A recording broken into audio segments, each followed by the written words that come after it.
जय श्री राम। मित्रों, आप देख रहे हैं निष्पक्ष विपक्ष नेटवर्क। मैं अभय तिवारी। आज का शीर्षक है मैं ऐसा क्यों हूं। आप समझ गए होंगे इस शीर्षक से ही आपने अंदाजा लगा लिया होगा कि आज का हीरो कौन है। मैं ऐसा क्यों हूं।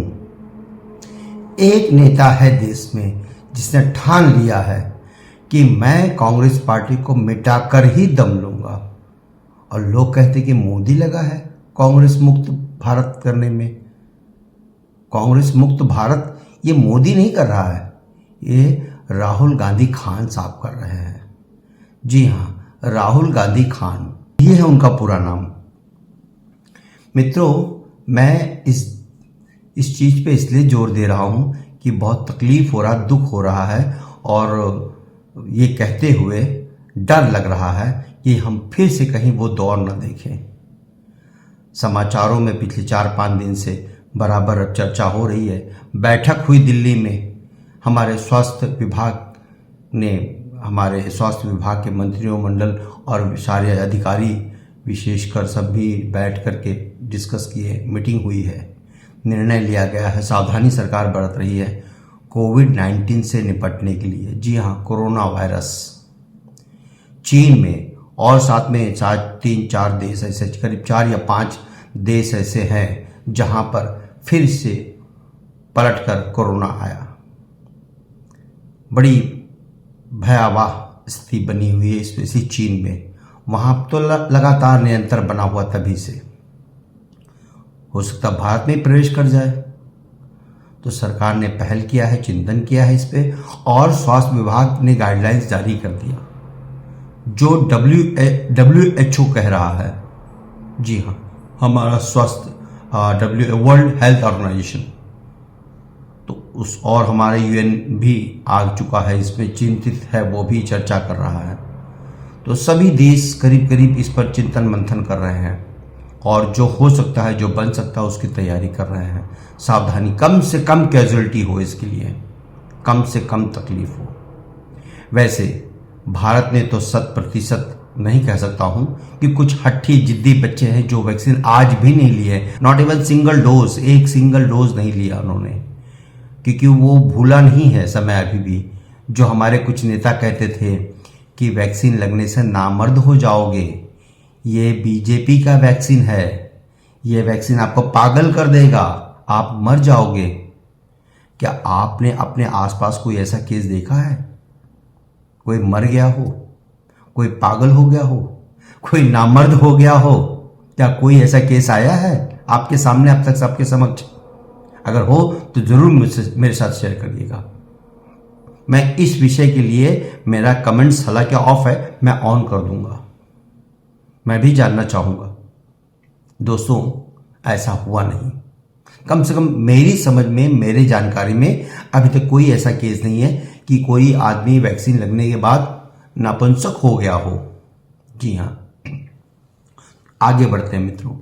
महत्वपूर्ण बात यह है कि हमारी सरकार ने कोई गाइडलाइंस जारी किया है। उन्होंने चेतावनी दी है कि वो शब्द याद रखिए, और दोबारा 2 गज की दूरी है बहुत ज़रूरी।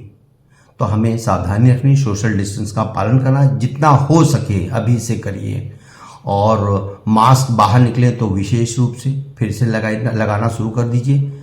अभी जो बैठक हुई है उसमें हमारे सभी नेता ने, मनसुख मंडावी जो स्वास्थ्य विभाग के मंत्री हैं, उन्होंने भी लगा रखा था। सभी कर्मचारियों ने वहाँ पर, विशेषकर जो आए थे महत्वपूर्ण अधिकारी, सब ने लगाया था।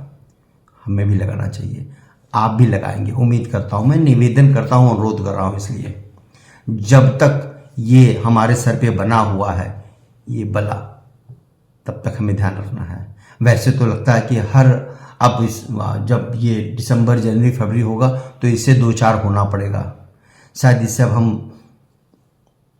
क्या कहते हैं, हमारा तालमेल बैठाना बहुत ज़रूरी है। तो दोस्तों, सावधान रहिए, उस जिद्दी हट्टी बालक के कहने पर मत जाइए, क्योंकि सरकार ने महज इतना कहा था कि आपका जो भारत जोड़ो आंदोलन चल रहा है उस पर ध्यान रखिए, मास्क इस्तेमाल करिए, क्योंकि एक नेता जब कहता है तो उसके फॉलोअर उसको मानते हैं। लेकिन उसका बयान क्या है जिद्दी बालक का कि बीजेपी वाले डर गए मुझसे, मोदी डर गया मुझसे। जी हाँ, मैं मोदी से नहीं डरता, मोदी मुझसे डर गया, मेरे सफल होते इस कार्यक्रम से डर गया है। इसलिए कार्टून को बंद कराने की साजिश है ये। कोरोना से बचने के लिए गाइडलाइन जारी करना साजिश है ये, भारत जोड़ो बंद करने के लिए। अगर भारत जोड़ो आंदोलन को बंद करना होता तो कब का बंद कर दिए होते, महीना भर पहले ही। बहुत रास्ते होते हैं, बहुत जुगाड़ होता है। नेताओं को मत कब मत समझिए, वो भी मोदी कृष्ण की राह पर चलने वाला है वो, मर्यादा पुरुषोत्तम राम पर नहीं चल रहा है मेरे ख्याल से। वो कृष्ण जैसे को तैसा, टिट फॉर टैट। आप जैसे बदतमीज बालक हो तो कब का 2 दिन में वो, लेकिन नहीं, वो सबका सम्मान करता है। और वो जानते हैं, मोदी जानते हैं कि आप उन्हीं का भला कर रहे हो। और जो आप ये लेके लव लश्कर चल रहे हो, झूठा भारत जोड़ो आंदोलन, और तोड़ने वाले तो आपके परनाना, आपके दादी, आपके पिताजी, कांग्रेस ने ही 42,000 वर्ग किलोमीटर की जमीन चीन को दे दी थी। वीटो पावर उठा के चीन को दे दिया था। पीओके पाकिस्तान ने कब्जा कर रखा है। इन सब के पीछे आप ही के खानदान का हाथ है, आप ही के खानदान की फेलियर है। और आज आप भारत जोड़ रहे हो, वो भी किसके संग, किसको साथ लेकर के? कन्हैया कुमार, वो आनंद पटवर्धन, मेघा पाटकर, सारे टुकड़े टुकड़े गैंग वाले सब शामिल हैं आपके साथ में, जो कल तक नारा देते थे भारत तेरे टुकड़े होंगे इंशाअल्लाह इंशाअल्लाह। ऐसे लोग शामिल हो रहे हैं। और न जाने कहाँ से कितनी नायिकाएं, बालिकाएं और सब सवारी महिलाएं आके शामिल हो रही हैं आपकी इस नौटंकी चाल में।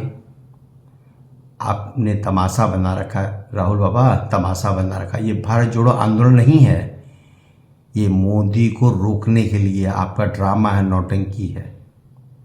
जी हाँ, तो कुल ले दे करके मुझे यहाँ राजनीतिक चर्चा नहीं करनी है। मुझे सिर्फ भारत के जनमानस से यह अनुरोध करना है कि मित्रों, आप समझदार हैं, आप लोग सावधानी बरतिए, सोशल डिस्टेंस का पालन करिए, मास्क जरूर लगाइए। और हाँ, अपने ह्यूमन सिस्टम को और स्ट्रांग करने के लिए, उसे ताकतवर बनाने के लिए, जैसे पहले आप जो भी चीज़ें लेते थे, खाते पीते थे, गिलोय वगैरह, टैबलेट्स और मल्टीविटामिन्स, इन सब का एक बार फिर से ध्यान दीजिए, इस पर इन सब का सेवन करिए, पालन करिए और सरकार का साथ दीजिए, ताकि कम से कम कैजुअलिटी देश में हो, या ना हो तो सबसे सुंदर। 2 गज दूरी, मास्क है जरूरी। जय श्री राम।